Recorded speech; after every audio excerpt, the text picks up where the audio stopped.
Friends, आज I would like to coach you. I would like to deliver the class on 12th Bihar board students.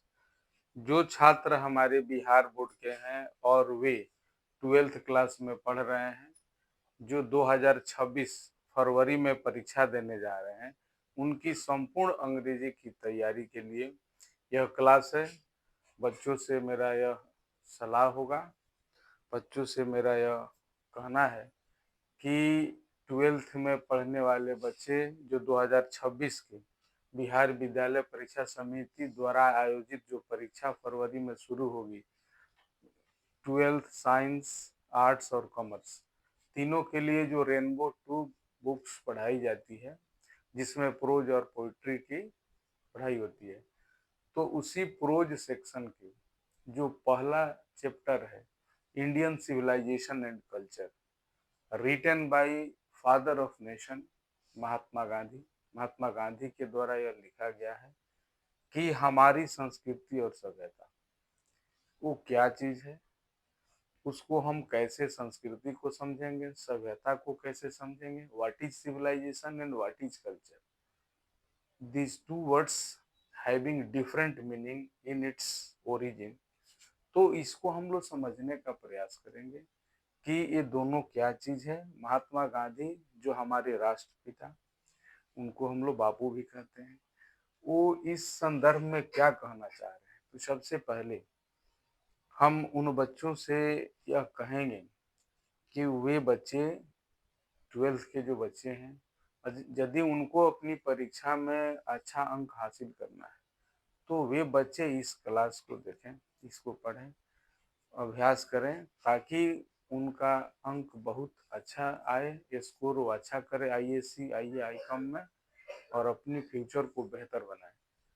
तो छात्र, हम चर्चा कर रहे थे इंडियन सिविलाइजेशन एंड कल्चर पर, ठीक है ना। तो कल्चर क्या है, हमारी संस्कृति क्या रही है।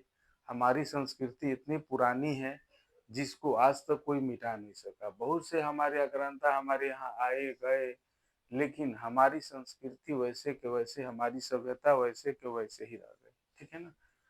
तो कुछ लाइंस महात्मा गांधी के बारे में मैं बताना चाहूंगा, जो इस चैप्टर के लेखक हैं, कि Mahatma Gandhi was born on 2nd October 1869 at Porbandar in Gujarat। He was a saint and a political man. He sacrificed his life for the freedom of our country. Our country got freedom under his leadership. He is popularly known as Father of Nation।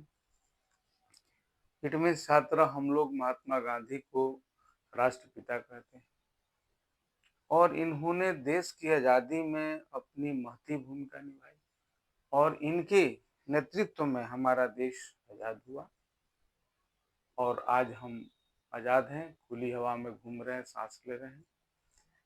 तो कुछ contents इस प्रकार है जो उनके द्वारा लिखा गया है कि Gandhi ji talks about the successful journey of Indian civilisation.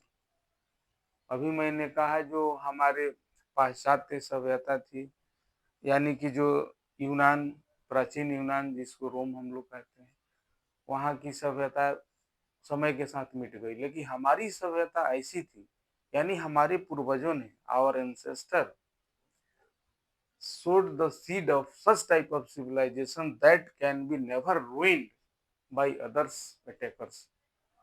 तो हमारी सभ्यता इतनी प्राचीन काल की सभ्यता और ऐसी सभ्यता रही जिसको कोई मिटा नहीं सका और समय के साथ न मिटा न कोई परिवर्तन हुआ, क्योंकि हमारे पूर्वज के द्वारा जो सभ्यता के बीज बो दिए गए हैं उसको कोई मिटा नहीं सकता है। हम भारत के लोग हमेशा से गुरु रहे हैं, यानी विश्व गुरु रहे हैं। एक समय था जब देश विदेश के, चाइना के, जापान के, अमेरिका के, अलग अलग देशों से यहाँ पढ़ने के लिए विद्यार्थी हमारे नालंदा, बिहार में नालंदा विश्वविद्यालय है, जहाँ 8 से 20 वर्ष बाद पुनः वहाँ पढ़ाई शुरू हुई है कुछ विषय में। तो यहाँ पढ़ने के लिए लोग आते थे। तो हम लोग कभी फॉलोअर किसी का नहीं रहे हैं, हम लोग लीडर रहे हैं। India had been the leader not the follower. Bharat हमारा जो है वो हमेशा लीडर रहा है, अगुआ रहा है, पिछलगुआ नहीं रहा है। तो इस रूप में हम लोग जानते हैं। तो सभ्यता और संस्कृति जो है वो क्या बताना चाह रहे हैं Mahatma Gandhi? The world has change a lot but Indian civilisation remain unchange. देश की सभ्यताएं, विदेश की सभ्यताएं, पाश्चात्य सभ्यताएं समय के साथ मिट गई, लेकिन हमारी अपनी सभ्यता नहीं मिटी। हमारी संस्कृति में जो हमारी सभ्यता है वो चिरातन यानी लंबे समय से चलता हुआ आ रहा है, वो कभी खत्म होने वाला नहीं है। और सभ्यता क्या है? हमारे एक आचरण का मापदंड है, ठीक है ना। Civilization is a mode of conduct. तो इसलिए इस चीज को हम लोग याद रखेंगे। और हमारे जो पूर्वज लोग थे वो कभी भी शहर की तरफ नहीं जाना चाहते थे, क्योंकि शहर में गरीब जो लोग हैं वो दुखी होंगे। क्योंकि इसलिए दुखी होंगे कि अमीर के द्वारा वो शोषित होते हैं, अमीर लोग उनका शोषण करते हैं। शहर में अपराधी किस्म के लोग, डकैत किस्म के लोग रहते हैं, जो छोटे छोटे वर्ग के लोगों को शोषण करते हैं, शोषित करके अपने आप को अपनी संपन्नता साबित करते हैं। और इसलिए हमारे पूर्वज हमेशा ग्रामीण परिवेश को, गांव को, जहाँ खेती होती है, हमारे लोग खेती गृहस्थी करके अपने जीविकोपार्जन को चलाते हैं। हमारे पूर्वज हम सभ्यता की बात कर रहे हैं कि हमारे पूर्वज हमेशा गांव में रहना पसंद करते थे, अपने हाथ से काम करके, खेती करके अन्न उगाने का काम करते थे, जिस अन्न से आज हमारा जीवन चल रहा है। तो वैसी संस्कृति और सभ्यता हमें स्वीकार था।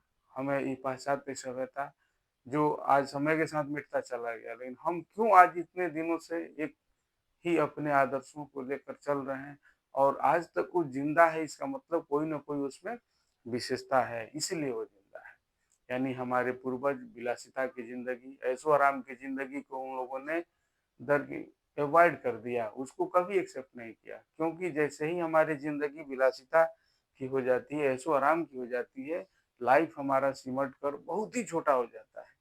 इसलिए स्टूडेंट्स इस बात पर ध्यान देंगे कि महात्मा गांधी का जो फिलोसफिकल आइडिया है ये बहुत ही उम्दा किस्म का है। अगर इसको हम लोग विस्तृत रूप से इसकी हम इंट्रोडक्शन, इसकी समरी यदि सुन लेते हैं तो इस चैप्टर को समझने में, और ऑब्जेक्टिव इसका जो मोड है परीक्षा का, वो 50 नंबर का ऑब्जेक्टिव है, वस्तुनिष्ठ यानी एमसीक्यू, मल्टी चॉइस क्वेश्चन।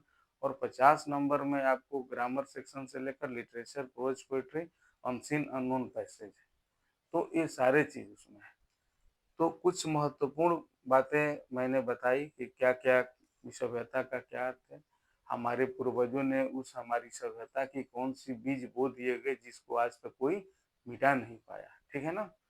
और किन किन चीजों को हमारे पूर्वजों ने अपनाया और समय के साथ आज तक उस चीज को बरकरार रखे, जो कभी मिटा नहीं, कोई परिवर्तन नहीं हुआ, अमिट है। तो अच्छा, जो हमारी पाश्चात्य सभ्यता थी वो भौतिकवादी पर आधारित है। हमारी अपनी सभ्यता जो है हमारे अपने कर्मों पर आधारित है, अपने हमारे संस्कार पर आधारित है, अपने हम उस अपने आचरण पर, जो हमारा आचरण कभी किसी को देख करके, चाहे किसी भी परिस्थिति में हमारा आचरण में कोई परिवर्तन नहीं हुआ।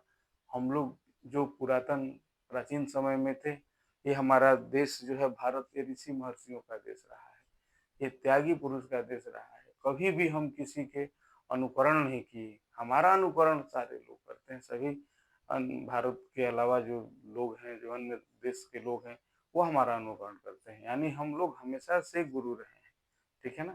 तो हमारी शिक्षा व्यवस्था, हमारे रहन सहन, हमारे खान पान, हमारे ओढ़ावा पहनावा, ये सारे चीज जो है हमारे बहुत पहले से जो चला आ रहा है, ठीक हम लोग उसी तरह आज भी इस चीज को जिंदा रखें। और अपने आप को जानने की हमारी सभ्यता एक कसौटी है जो बताती है कि हम क्या है। अपने आप को हम पहले बेहतर तरीके से जान लें। हम दूसरे का क्यों कॉपी करेंगे, हम दूसरे की नकल क्यों करेंगे, हम खुद सक्षम है एक अलग रास्ता बनाने के लिए। एक कोट है, winners do not do different things, they do things differently. विजेता कोई अलग अलग काम को नहीं करते हैं, एक ही काम को अलग तरीके से कर देते हैं। तो हमें किसी को रास्ता हम किसी के रास्ते बनाए पर नहीं चलते हैं, हम खुद रास्ता बनाते हैं और उस पर चलते हैं, जिस पर हमारी पूरी जो दुनिया है वो हमारा अनुकरण करती है। तो महात्मा गांधी जी के द्वारा जो दिए गए इस लेसन में जो ज्ञान की भंडार है, जो गागर में उन्होंने सागर भरा है, उस चीज़ को मैंने आप लोगों के सामने रखा। जो आपकी 2026 में जो वार्षिक परीक्षा होने वाली है 12th class science art commerce के लिए, ये बहुत ही उपयोगी साबित होने वाली है। इसलिए स्टूडेंट इसको देखें, फिर इसको प्रश्न उत्तर मैंने क्वेश्चन पर हम आगे क्लास होगा उसको आप लोग देखेंगे, ऑब्जेक्टिव हो सब्जेक्टिव हो, फिर आपको फिल इन द ब्लैंक्स है, ये सारे पर क्लास आपको मिलेगा। आप इसको देखिए और इसको अपनी जानकारी को मेंटेन रखिए और रिवीजन करते रहिए। अगर अच्छा अंक लाना है तो इस क्लास को आप देखिए और अंक लाइए, सफल होइए। I wish your bright